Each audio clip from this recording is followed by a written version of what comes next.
Hello दोस्तों, इस video में मैं सॉल्व करने वाला हूँ एनसीईआरटी की कुछ मिसलिनियस प्रॉब्लम सेट थ्योरी की। तो हम क्वेश्चन नंबर फर्स्ट देखते हैं। इसमें कुछ कंडीशंस दे रखी है, उसमें आपको ये बताना है कि कौन सा पार्ट इसका ट्रू है, कौन सा नहीं है। 1 to 6 क्वेश्चन दे रखे हैं, उसमें आपको ये बताना है कि कौन सा ट्रू है, कौन सा फॉल्स है। जैसे पहले क्वेश्चन को रीड करते हैं, उसमें दे रखा है कि x belongs to a। x जो है a में बिलोंग कर रहा है। x कोई एक एलिमेंट है, बिलोंग्स टू जब आता है तो x एक एलिमेंट होता है। एलिमेंट किसी सेट में बिलोंग करते हैं। x एक एलिमेंट है जो एक सेट a में बिलोंग कर रहा है, और a is subset of b। a is subset of b। a is subset of b, यानी a जो है b का सबसेट है। तो आपको ये प्रूव करना है then x is also belongs to b। अगर x बिलोंग कर रहा है a में, a is subset of b, then x is also belongs to b। ये कंडीशन आपको ये बताना है कि ट्रू है या नहीं। तो देखिए, ये चेक करने के लिए सबसे बेस्ट जो होता है वो वेन डायग्राम होता है। मैंने अभी जस्ट इसके प्रीवियस वीडियो में मैंने वेन डायग्राम डिस्कस किया। अगर आपने उसे नहीं देखा तो एक बार जरूर आप उसे देख लीजिए। तो देखिए, इसे कैसे सॉल्व करेंगे। हम एक एलिमेंट को मान लेंगे x, और x बिलोंग कर रहा है a में, तो हम a को एक सेट बना देंगे। a का हमने एक सेट बना दिया, उसमें हमने x एंटर कर दिया। ये हो गया x जो a में बिलोंग कर रहा है। ये हो गया हमारा एक सेट a जिसमें x बिलोंग कर रहा है। अब उसके बाद हमें क्या कह रहा है कि a is subset of b। a जो है b का सबसेट है, यानी b का छोटा सेट है। तो सबसेट को हम कैसे रिप्रेजेंट करते थे वेन डायग्राम में? वेन डायग्राम में बड़ा सा सेट एक b हो जाएगा और उसका छोटा सेट a हो जाएगा। तो b इंक्लूड कर लेगा a को, b इंक्लूड कर लेगा a को। ये रिप्रेजेंट करता था कि a जो है b का सबसेट है, a b का सबसेट है। तो a में तो x लाई कर ही रहा है, तो देखिए b के अंदर भी x आ गया, अपने आप आ गया। इसका मतलब yes, x belongs to b। ये ट्रू है, तो पहला हो गया ट्रू। पहला क्या हो गया? ट्रू। ये हो गया पहला ट्रू।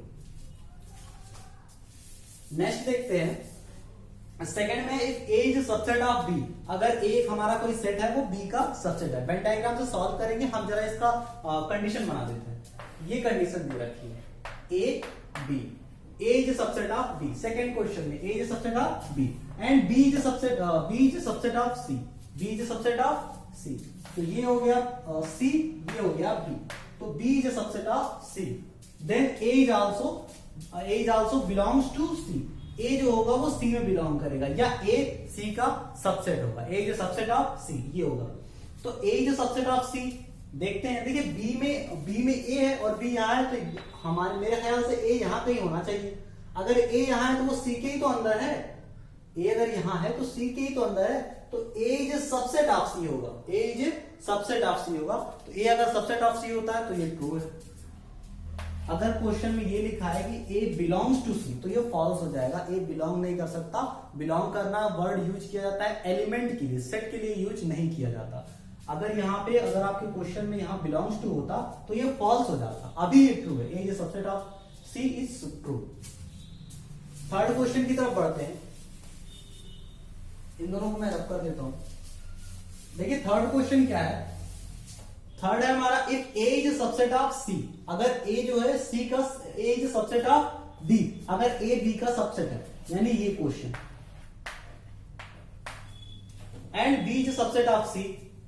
सेम क्वेश्चन, बस स्माइल में ये तो सेम क्वेश्चन हो गया। एक्चुअली इस क्वेश्चन में यहां बिलोंग्स टू था, सॉरी। तो इस क्वेश्चन में यहां पे बिलोंग्स टू था। a is subset of b, b is subset of c, then a belongs to c। मैंने बताया अभी जस्ट प्रीवियस वाले इसके जस्ट अबव क्वेश्चन में कि यहां पे अगर बिलोंग्स टू हो जाता तो ये क्वेश्चन वैसे ही गलत हो जाता। इसलिए गलत हो जाता क्योंकि बिलोंग्स टू वर्ड यूज किया जाता है एलिमेंट के लिए, और यहां पे a एक सेट है, तो ये क्वेश्चन फॉल्स होता है। ये फॉल्स है, ट्रू नहीं है, ये false.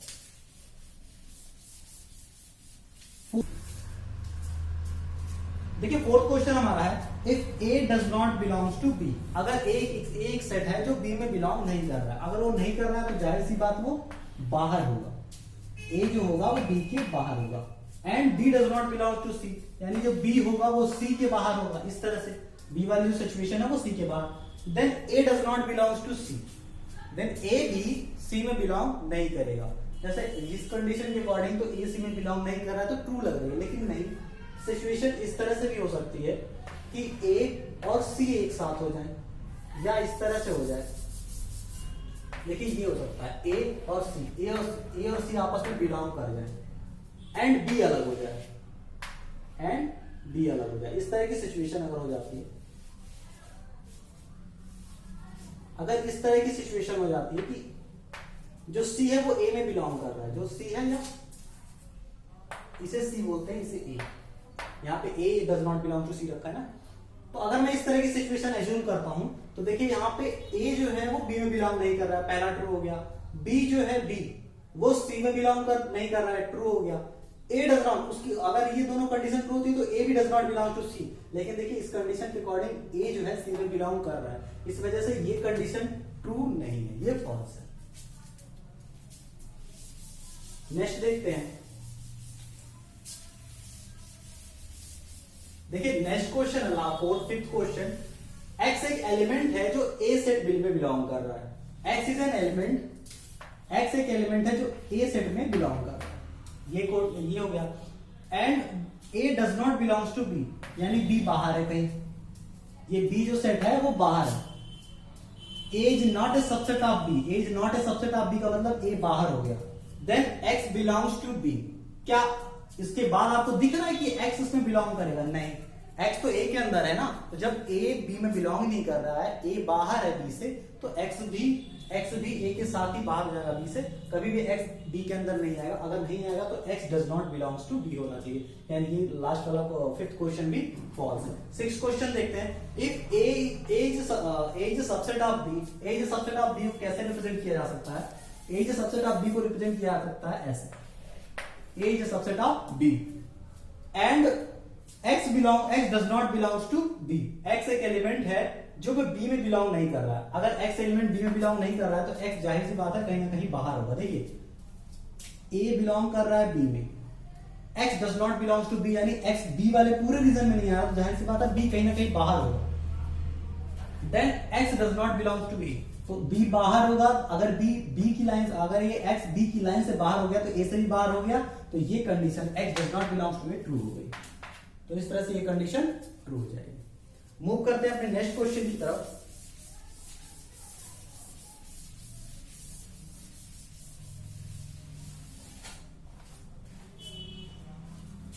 So that for any set A and B, second question है, A एंड B कोई भी दो सेट दे रखा है A एंड B, इसके लिए A is equal to A intersection B union A minus B होगा। A intersection B union A minus B होगा। ये हमें प्रूफ करना है। तो देखिए इसे प्रूफ करने के लिए सबसे बेस्ट मेथड वेन डायग्राम होता है। वेन डायग्राम से ही आपको सबसे बढ़िया समझ में आएगा। कैसे प्रूफ करेंगे? हम ऐसा करते हैं, A और B की दो सिचुएशन एज्यूम कर रहे हैं। A इंटरसेक्शन B का एलिमेंट आया, इसका मतलब दोनों में जरूर कुछ ना कुछ कॉमन होना चाहिए। तो हम ये दो सिचुएशन एज्यूम कर लिए, A और B की कंडीशन एज्यूम कर लिए जिसमें A और B में कुछ ना कुछ कॉमन आता है।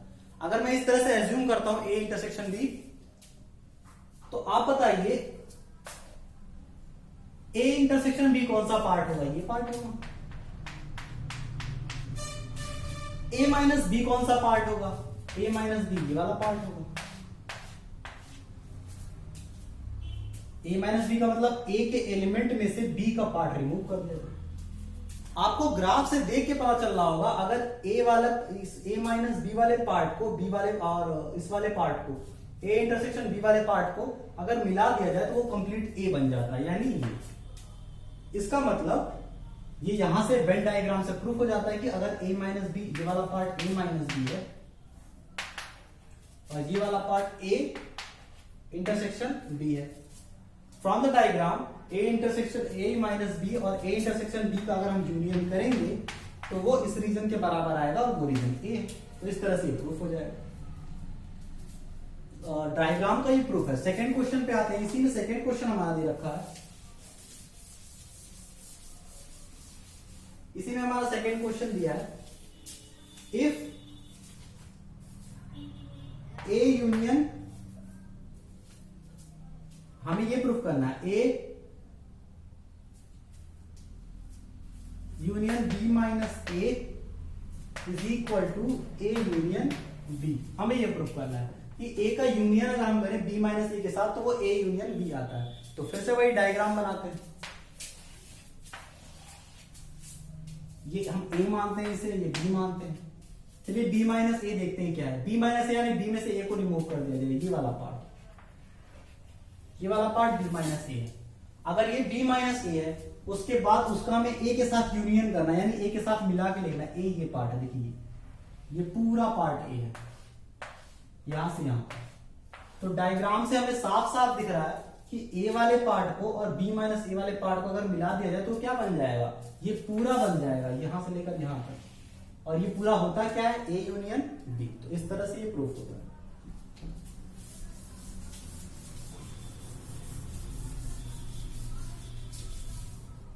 नेक्स्ट क्वेश्चन की तरफ बढ़ते हैं। Question number 9। मैंने आपको कुछ चीजें नहीं बताई, जैसे डी मॉर्गन थ्योरम मैंने नहीं बताई थी।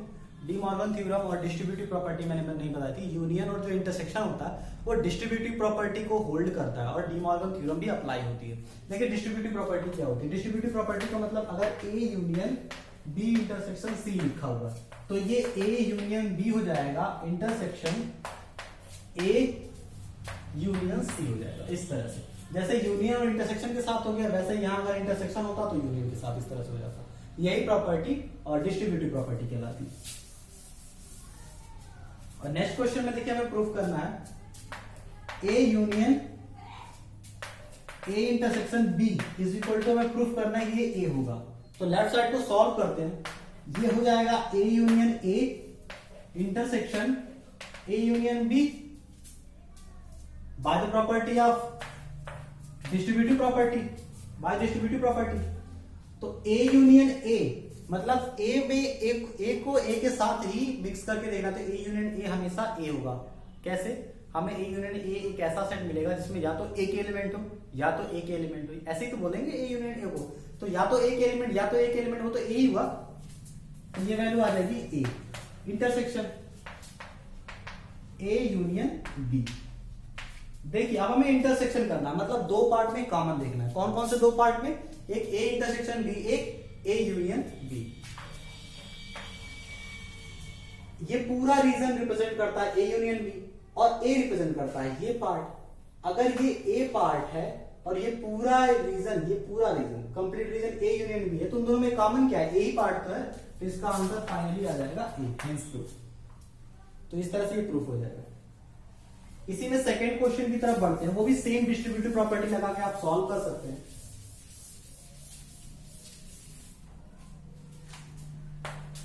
ए intersection A union B, distributive property अगर हम अप्लाई करेंगे तो हो जाएगा A intersection A union A intersection B. A intersection A मतलब दो ए में क्या कॉमन आएगा, दो ए में पूरा का पूरा ए कॉमन आ जाएगा।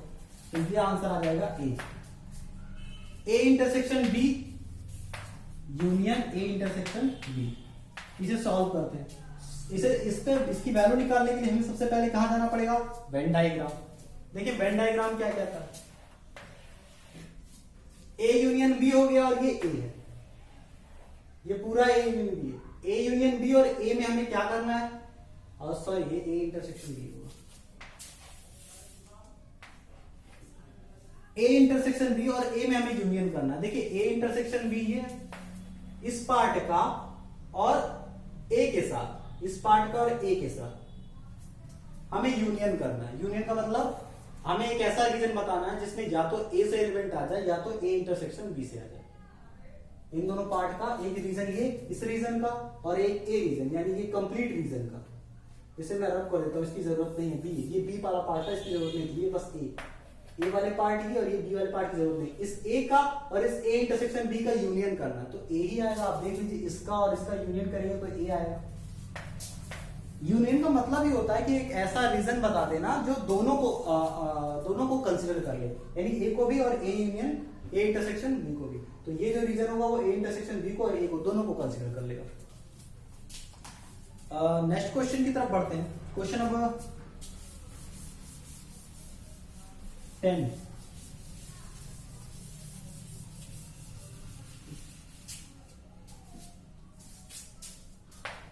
A intersection B is equal to A intersection C need not imply A is equal to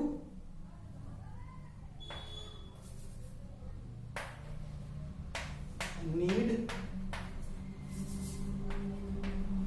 not imply B is equal to सी।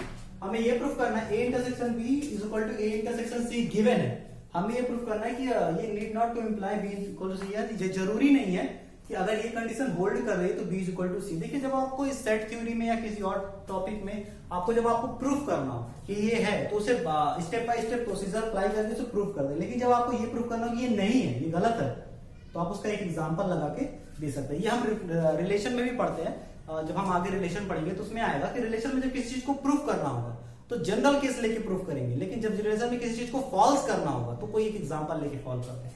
तो यहाँ पे भी हम वही केस करेंगे। देखिए है क्या, ए इंटरसेक्शन बी और ए इंटरसेक्शन सी दोनों कॉमन आ रहा है, तो हम कैसे कंसीडर कर सकते हैं ए को? ए कंसीडर कर सकते हैं 1 2 3 4। हम एक एग्जांपल ले रहे हैं कि ए ये हो गया, और बी ले लेते हैं 2 3 4। बी ले लिया हमने 2 3 5, और सी ले लिया 2 3 6। तो यहां देखिए बी और सी आपस में इक्वल नहीं है, बी और सी आपस में इक्वल नहीं है, लेकिन आप उसका ए इंटरसेक्शन बी और ए इंटरसेक्शन सी कैलकुलेट करके देखिए। थोड़ा देर के लिए वीडियो पॉज करके आप उसे कैलकुलेट करके देखिए। अगर आप इसे पॉज करने के बाद वीडियो कैलकुलेट करके देखेंगे तो ये आएगा ए इंटरसेक्शन बी की वैल्यू, इसमें ए इंटरसेक्शन बी की वैल्यू 2 3 आ जाएगी, और इसमें ए इंटरसेक्शन सी की वैल्यू 2 3, यानी दोनों आपस में इक्वल। यानी ये कंडीशन होल्ड कर रही है इस एग्जांपल में, बट ये कंडीशन होल्ड नहीं कर रही है, गलत है। तो किसी एक भी चीज के लिए अगर ये गलत हुआ तो ये थ्योरम नहीं हो सकती, मतलब ये ट्रू नहीं हो सकता, ये रॉन्ग माना जाएगा। ये जरूरी नहीं है कि ये कंडीशन बी इक्वल टू सी हो। हाँ ये हो सकता है, कभी कभी हो सकता है फॉलो, लेकिन ये कंपलसरी नहीं है। नेक्स्ट क्वेश्चन की तरफ बढ़ते हैं।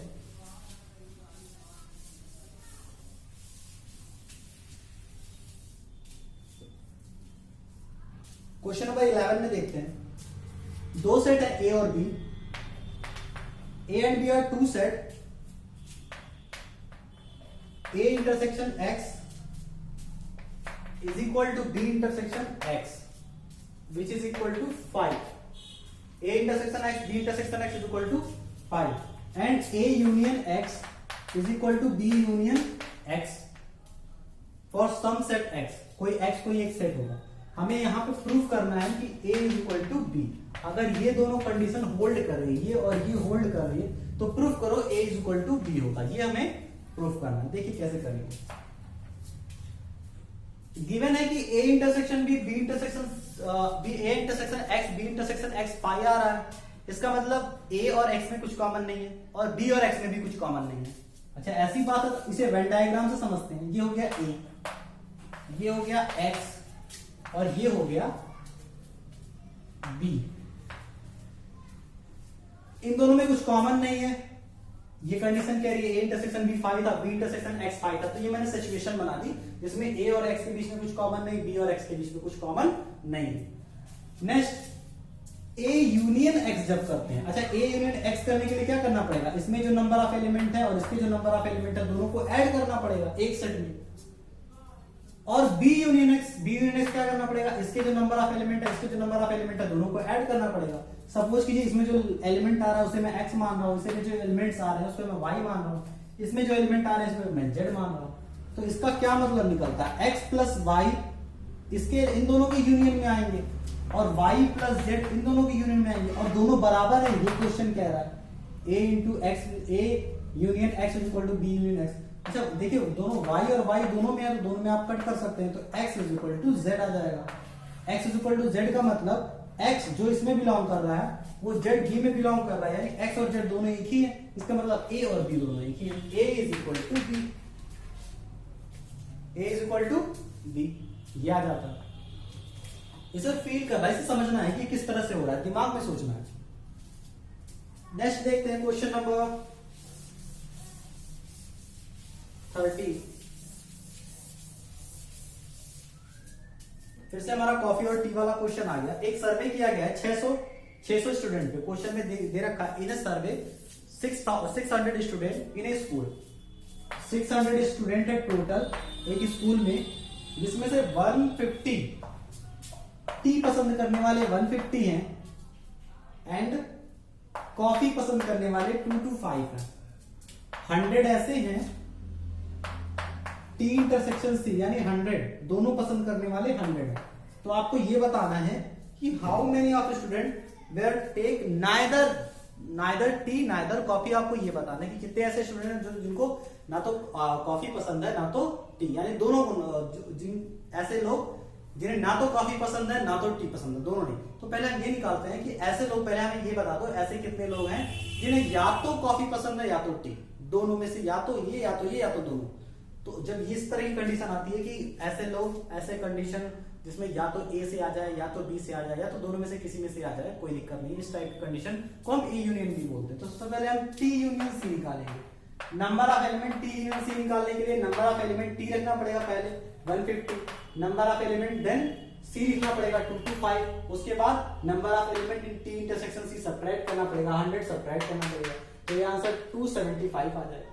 275 ऐसे लोग हैं या तो टी पसंद करते हैं या तो कॉफी। तो अब हमें ये पता चल चुका है कि 275 ऐसे लोग हैं या तो टी पसंद करते हैं या तो कॉफी। तो बचे कितने, 600 में से सब्ट्रैक्ट कर दिया जाए, 600 टोटल थे, 275 है जो या तो टी पसंद करते हैं या तो कॉफी। इसको सब्ट्रैक्ट करने के बाद आएंगे 325 लोग ऐसे हैं जो ना तो कॉफी पसंद करते हैं ना तो T.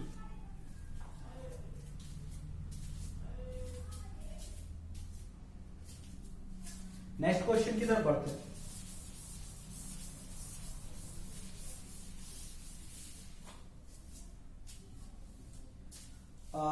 In a survey, it was found that 21 people like product A.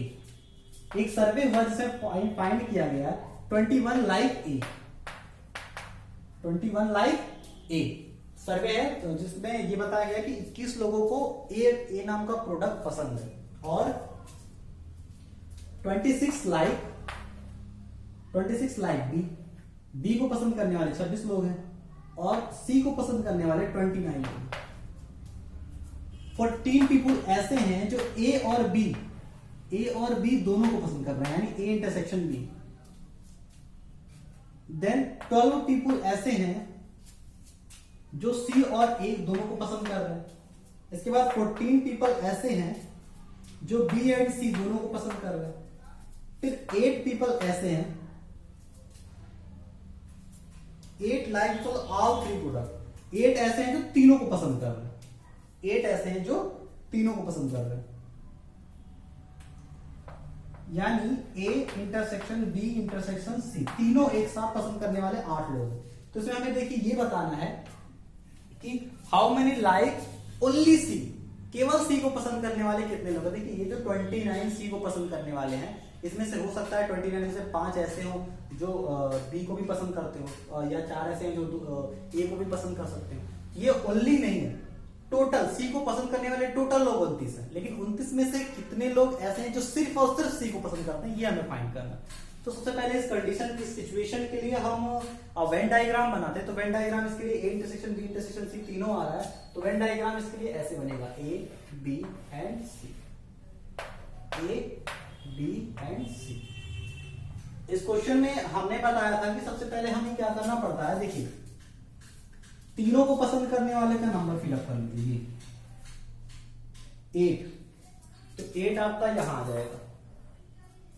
अब इसके जस्ट ऊपर पहुंचिए B intersection C, B intersection C में 14 लोग हैं, बी इंटरसेक्शन सी में 14, यानी जो बी और सी दोनों को पसंद कर रहे हैं। बी और सी कहां है, डी यहां है, सी यानी इस रीजन में, इस रीजन में सिर्फ और सिर्फ 14 लोग हैं, जिसमें 8 पहले ही फिल्ड हो चुके हैं, तो बचे कितने 6, यानी ये पार्ट 6 आएगा, ये पार्ट 6 कैलकुलेट करें। इसी तरह से आप सी इंटरसेक्शन ए पे जाइए, सी इंटरसेक्शन ए में टोटल 12 है, सी और ए में टोटल 12 है, जिसमें से 8 पहले से ऑक्युपाइड है, बचा कितना 4। इसी तरह से आप ए इंटरसेक्शन बी में जाइए, ए इंटरसेक्शन बी में कितने लोग हैं, ए और बी में 14 है, जिसमें से 8 ऑक्युपाई हैं, बचे 6।